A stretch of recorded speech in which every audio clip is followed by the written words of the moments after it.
take the map and drive the instructor inside the classroom and link it to the M step, then everything will move. You see it? Ladies, third grade teachers, could you tell me, how do you think this professional development was for you today? TV. It was productive. It was exciting.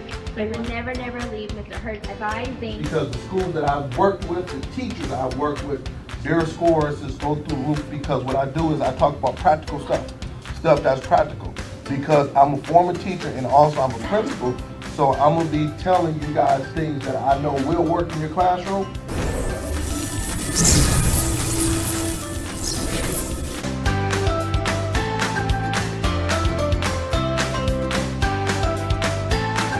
For booking, please visit SHURT School Turnaround. So I believe that, if everybody say it can't get done, I'm like, yes it can, why not? I said, if these kids can't read, then I'm not gonna call them. All this, mom, dad, I'm gonna look you in your face and say this kid can't read. We let them down. School, parents, we let them down, but I'm not gonna take them to the next grade knowing that they're not at grade level. It's funny because I'm always like, okay, how are schools successful? Well, schools are successful when they demand greatness. Greatness doesn't come. We're about to make history. We're about to learn. We're about to grow. We're about to make history. And then, mark my words, it's going to be other school districts, other places around it that's going to be doing this thing. We're going to be the first model. And I'm speaking that into existence, okay?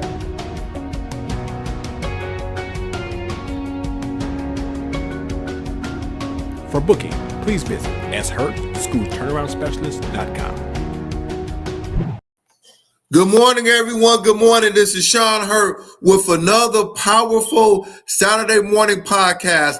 And today I will be discussing the 8 steps on how to engage urban students in your school and also in your classroom. There is 8 steps on how to engage our urban students in the school and also in the classroom. So go ahead, and I need everybody to hit that share button. Let me know where you're coming from.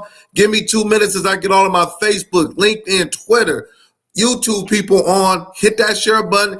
Give me some love. We about to have another powerful, impactful podcast. I call myself Sean Hurt, the school turnaround principal, but more importantly, we call ourselves the Fantastic Four, with myself at 10 o'clock, Create and Educate at 10:30, Principal Kafele at 11, and Josh Tarver on Sunday at 5 o'clock. So I'm excited. Happy holidays to everybody. I know everybody ate a lot on Thursday. You probably had leftovers on Friday. You probably had a morning turkey sandwich this morning on Saturday, but I'm glad that you are with me on this morning, because what we're going to do is that we're going to give some strategies on how we're going to take schools to the next level, classrooms to the next level. We're going to go to the next level. So go ahead, hit that share button. Let me know where you're coming from. And I'm gonna get about another minute or so as I get all of my folks on, so we can have a powerful podcast. And go ahead and give me some love. Give me some love. Give me some love. Give me some love. Let me know how your Thanksgiving been. How has it been? I know you're spending time with family, just enjoying yourself and things of that nature, which is always good. It's always good to spend time with family and just kind of relax, charge the battery up. Some of you guys might have went shopping on yesterday. You spent all your money. You say, Hurt, I spent all my money yesterday. I went to get one item, and then I walked out with about 7 or 8 items. I had a budget of maybe $200, and I went to $550. I went over my budget. Hey, listen, that's all right. That is all right. We only live one life. We want to enjoy yourself. We want to, you want to be able to do the things that make you happy. That's the kind of mind frame I've had for the last couple of years. I'm doing things that's making me happy. Whatever that is, that makes me happy. As long as I'm not going against the law or doing anything like that, if that makes me happy, I am doing it. All right, so let me see who's rocking with me on this morning. And you still got time. Let me see who's rocking with me this morning.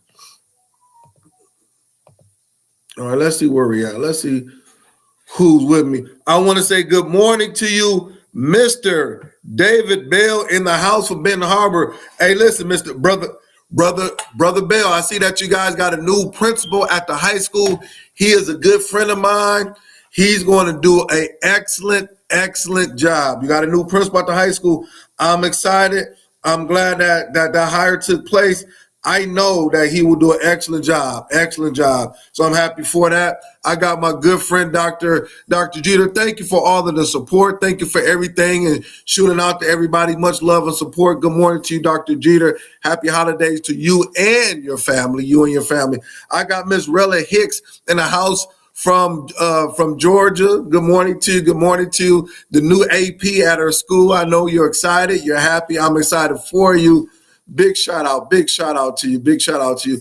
Who else we got? We got Tara Adaman. Good morning to you. Put in the chat where you're coming from, Tara. Put in the chat where you're coming from. I know Dr. Jeter is coming from Illinois, but put in the chat where you're coming from. I got Edwin Garcia. Good morning to you. He says, growth. Good morning, Principal Sean Hurt and Growth Partners. Good morning to you. Thank you for always tuning in. I appreciate that. I got Rhonda LHS. Good morning to you. I got my good friend Principal Kafele from Vegas. Man, me and my wife, as we going to get older, we're going to start spending some time in Vegas on our things again because it is cold down here in Michigan. So hey, I was jealous. I said, man, I need to be in Vegas with Principal Kafele, man, get some of that good weather and just hanging out, just to be able to relax. Good brother, my good friend. I got Mrs. McMahon in the house from Illinois. Good morning to you. Give me about 30 more seconds. I give a shout out. I got September Vance Daniels. Good morning to you. I got Kana Rowland. Good morning to you. Who else we got in the house? I got Champion Principal, my man with the boxing gloves on. He boxing. Good morning to you. I got Lynetta Wilson from North Carolina.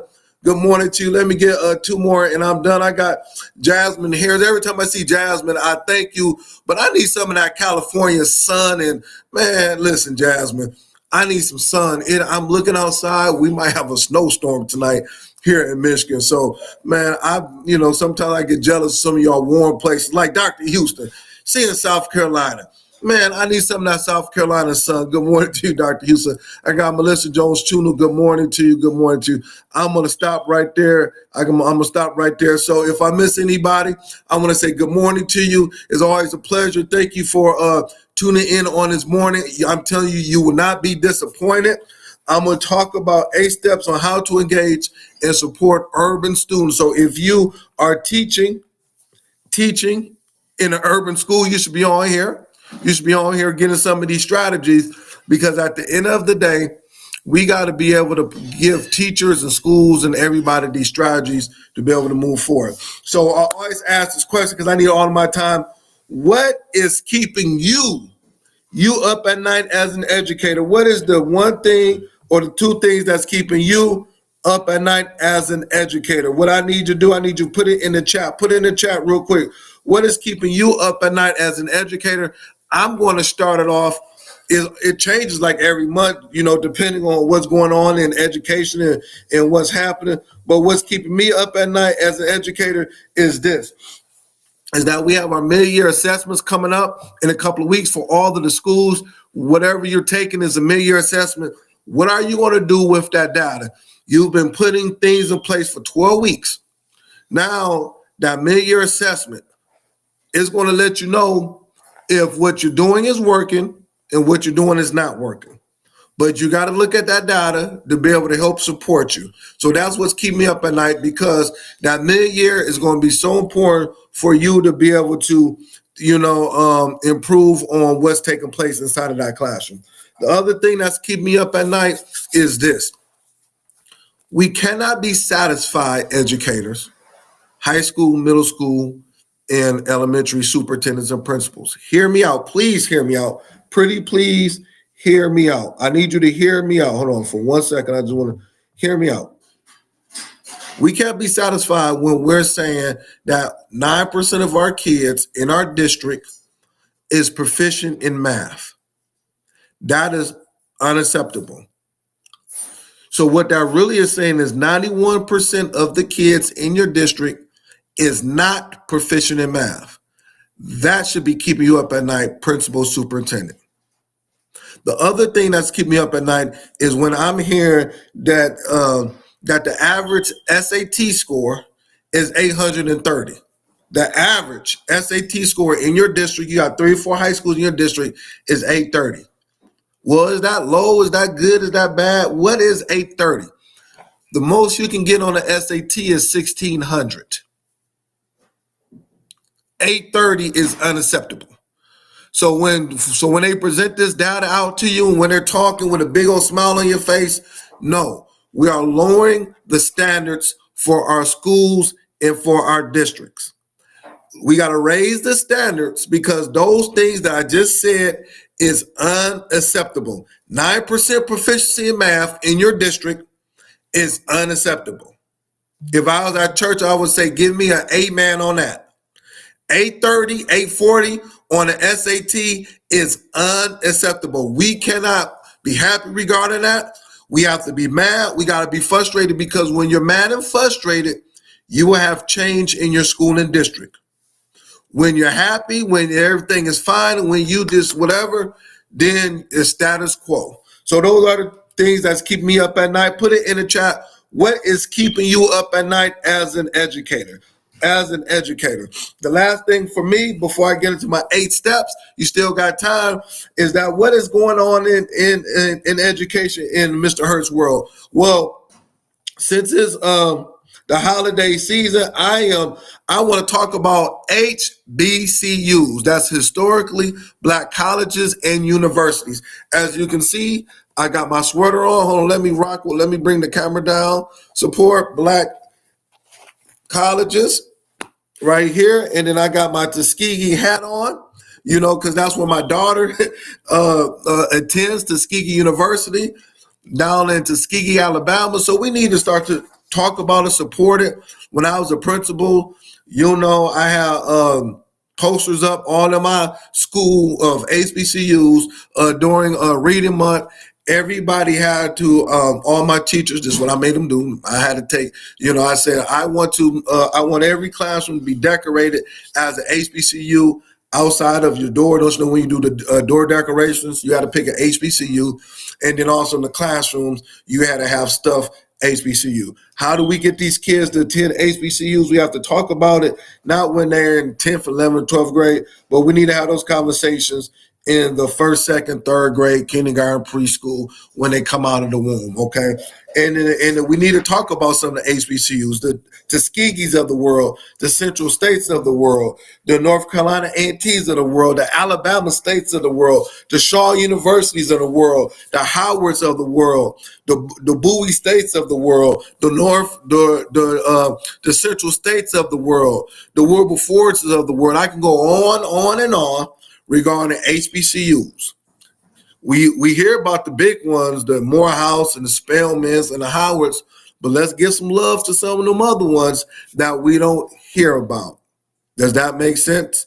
All right, so I'm a Tuskegee dad, was up Tuskegee alumni out there, and my son will be going to HBCU. So let's go ahead and talk about it. Now, let's go to jump in it. On September, Vance Daniel says WSU Ramley for life. Okay, all right. I love to hear that. Okay, do I have anybody else whose kids go to HBCU, or you graduated from an HBCU, or are you thinking about sending your kids to an HBCU? Go ahead and shoot some love. Or even if you say, hey, I didn't graduate, I don't got no, but this is one of my favorite ones. I always wanted to go to this school right here. And then I don't know why I'm on this, but since my daughter is a freshman in college and my son is a junior in high school, so when we're taking these college tours and things of that nature, I'm actually going on the campuses. This past summer, we was at Kentucky State University, and the campus was beautiful. Of course, Tuskegee, I was there a couple of weeks ago. I wanted to go back and go to school. I told my wife I want to go back to school. Man, I went there on a Saturday, and they was tailgating because they had a football game. And boy, oh boy, I was like, man, this is fun. This is fun. Maybe I could teach at one. I don't know. But hey, Okay, I got Miss Sessions. She's Langston University, Oklahoma. What's up? What's up? Okay, all right. Langston University. Okay. Come home, Kalahoma Community College. I am the only HBCU and one of the 10 HBCUs and is one of only 10 HBCUs in the nation. I read about that, Dr. Griffin, the other day. You know, I saw that on Facebook. I sure did. Melissa Jones Chuno said she graduated from PWI, but she always wanted to go to Langston University. I hear that. I got three degrees from PWIs, but I should have went to Shaw University. That's why I should have went. All right, let's go ahead and just go and get started. All right, go ahead and hit that share button. Let me know where you're coming from. We're going to talk about the 8 steps on how to engage urban students. I am a principal.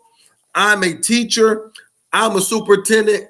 And my district is in an urban area. And even if you're talking about rural area, the same thing to me.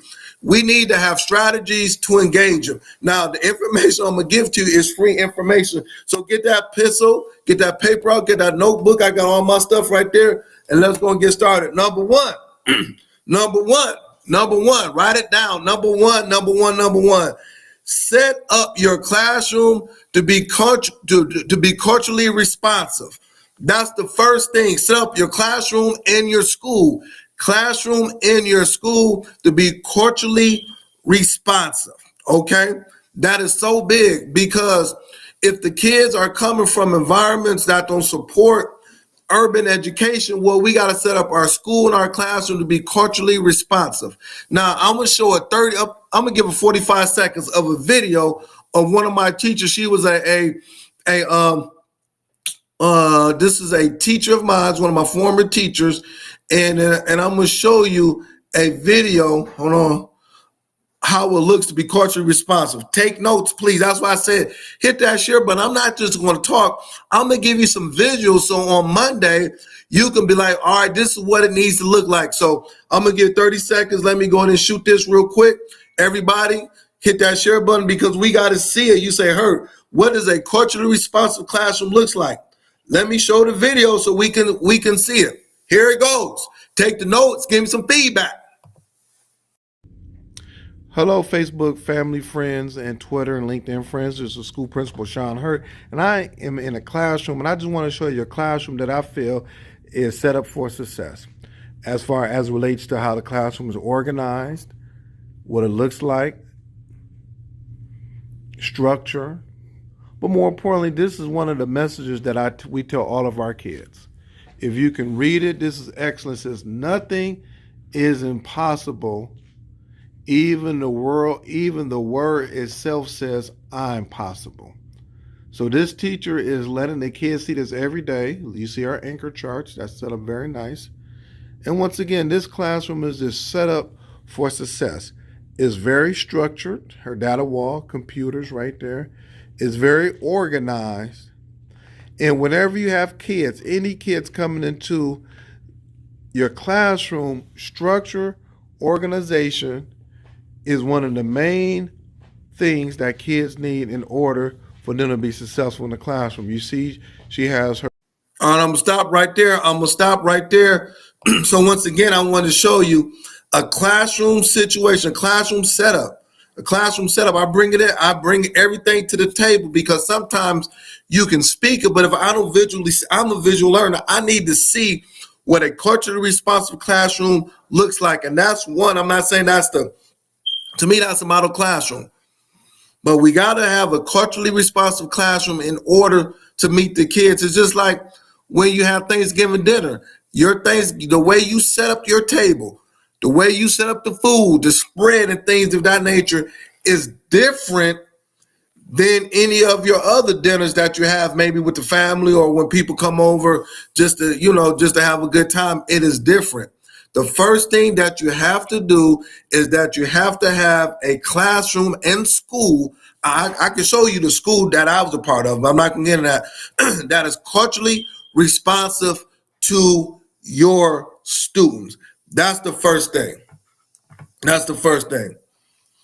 Second thing, number 2, have books and materials that reflect the student's background and culture. Have books and material that reflects the student's background and culture. If 99% of your kids are African American students, you need to have books and materials in your classroom, in your hallways, outside of your school that reflects the kids that's coming into your classroom. For me, I remember I was at a PD and they said that, and now I'm the principal. I got about 700 kids in my school, 55 teachers. I literally went the next day into the classroom and I looked at the books that was in the classroom, and there was not one book. Now I'm the principal. I got taken on the chin that reflected the students in my school. The books that we had was through our reading program that we had. There was called a supplemental books that we had, but they did not reflect the kids in our classroom. So what did I do? Last week, I talked to you about this. I took my Title I money and I purchased about $25,000 worth of books that look like the kids in our school. What I want you to do, seriously, I got a lot of educators on here.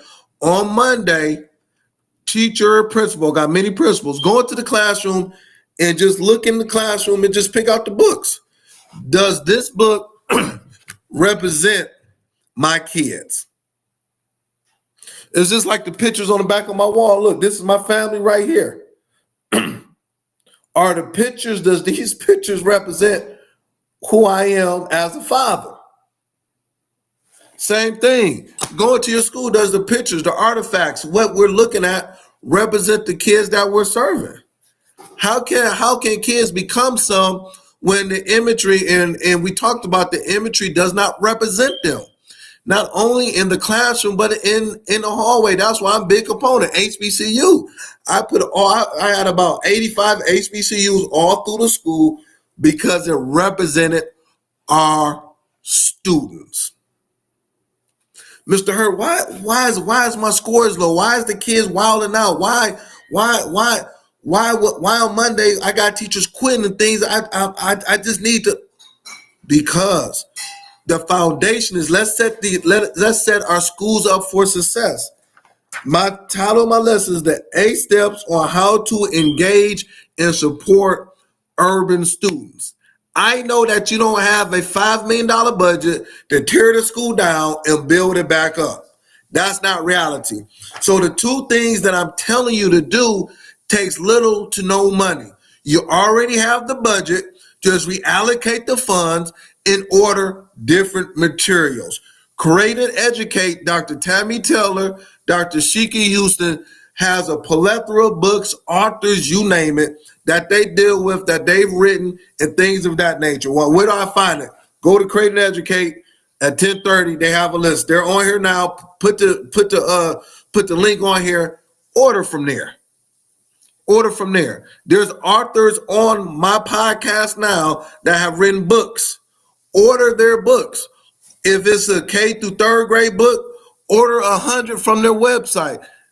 So now you can have, so the kids can have books. Have books and materials that reflect student background and their culture. Real simple. It's not hard. We're not going to complicate this. I want to make it so simple that you can do this ASAP. Why? Because if we have more urban schools doing good, we will be doing better. Talk to me, y'all. Talk to me, chat. Creative educators on here. Put it, Dr. Houston, if you have time, Dr. Taylor, put your resource on there so people can order it. We talking about Black Friday. Let's order the books from the team. Order the books. If you're an author, put your stuff on here so they can order it. That's what we got to need. Number three, build sincere relationships with students and attend events outside of the school. Build these sincere relationships with the students and try to attend events outside of the school. The kids will buy in, the kids will love, they will remember it for the rest of their lives if you sincerely care for them and attend events. Now, I know for a fact that you say, Hurt, I'm at the school 50, 55 hours a week. The time is limited and things of that nature. I understand that and I get that. Now, let me tell you what I thought about a couple of years ago that we can use in our budget. See, now I'm talking about budgets, principles, and this can support. Set aside some money in the budget, principles. You can put it in 31A. Can I talk about it? 31A or Title II. 31A or Title II. I'm gonna say it again. 31A or Title II. You can actually, and it's sincere, is not, but you can have programs or set up. So if teacher X is going every Saturday to the kids' football game, or they play in the band, or whatever it may be, principal, why don't you set aside to get that teacher a stipend, and we can call it, we can package it up so we can pay for that teacher for gas, for time spent, or things of that nature. Not saying that, yeah, teachers are going to do it because they're sincere, but let's compensate that. Let's compensate that, principals. Let's think outside the box. 31A, Title II. Please look at your budget. I talked about it last week. We can set aside $4,000 to $5,000 and get a teacher a $200 stipend for on a Saturday from 12 to 3. They went to whatever. Give them a stipend for doing that. You know, if we really want to take care of our teachers and do what's best, let's start doing that. Mr. Hurt, can I do that? Yes, it is allowed in title budget. You just got to write it up differently. You can write it up under supporting students or mental health or whatever it may be. Write it up under there. Teachers supporting students during this time. You have money. 31AA, you can put up on a 31AA. I know I'm talking good now because now I'm giving you strategies, principles on how to look at your budget differently. So now when Mr. Smith wants to go to the football game or the band rehearsal, or they got chip, whatever it is, we can compensate that. We can compensate that. I love it. I love it. I love it. So that's number 3. Build these relationships with students and attend events outside of the school day. Melissa Jones Chulo said nuggets. Yes. When you know better, you do better. I did it with my teachers. I'm going to name the teachers I did it with. It was Miss Hamilton and Miss Reed. They had a function. I said, oh, I could put it up under there. I talked to my title department. They said it is allowable. It got approved by the state. And then I was able to give them a stipend. They were going to do it for free, but no, I'm gonna bless you because this is your time and stuff like that. And they was blessed. I did it. So if I can do it as a principal, you can do it. Just got to understand your budget. That's it. I got Sabrina Wright in the house. Good morning to you, Miss Sabrina Wright. Especially the teachers who always attend extracurricular activities to support the kids. We can do it. Stay with me. Yep, that man hurt you giving us some information we ain't know. Yes, that's what I do. That's what I do. Number 4, make more activities in the classroom group-based. How do we engage urban students? Make more of your activities group-based. Let them, if you saw the classroom that I showed it to you, the chairs, the desks was in clusters. So now we're going to do group-based work. So now they can talk, they can move around, they can do those things at the high school level and middle school level. I was a principal at AP at a high school level, principal at a middle school level. It works. I don't care about them being 15, 18, 17. Put them in groups. And that's one strategy that you can use. Make more activities in the classroom group-based. Number 5, define clear objective and expectations and never lower the standard in your classroom or at the school. Define define clear objectives and expectations, and never, ever, ever lower the standards in the class and also at the school. Break that down even more. Show your work when you're turning in that math assignment class. Show your work. I'm not accepting you not showing your work. We're going to increase reading stamina. So I believe that we're going to be reading for 15 minutes and we're going to be able to increase the stamina. I'm not lowering that. Talk about at the high school kids going to college. That's something that we're not talking about on a more basis. I want to talk about it, discuss it, show it. That goes back. Define clear objectives and expectations and never lower the standard in the classroom. See, those three things we lowered it. We don't even have the kids show work. They don't show work no more. That's lower the standards. We don't even want the kids to read. Oh, poor Johnny can't read. Work with him in reading and let's increase his reading stamina. Number three, all these kids can't go to college. They won't go to college. Quit saying that. Quit saying that. These kids can go to college and beyond. If not college, they can go to a trade school. But let's have the conversations like that. So I'm going to stop right there. It is 10:30, so I got to stop right there. So what I want everybody to do, please go over and support my good people, Create and Educate at 10:30. They're on now. And if you like what I talked about, put it in the chat. Give me some love. Go to my YouTube page. Put some comments on YouTube. Hit all those algorithms, those emojis, those love and stuff like that, so we can make this big, make this next level. So thank you very much. I love you. I appreciate you. Happy Thanksgiving to everybody. Enjoy your Saturday. Enjoy your Sunday. And let's take this to the next level. And next week I'll be doing part 2 because I still got three more topics to go. I'll be doing part 2. Thank you and have a blessed week.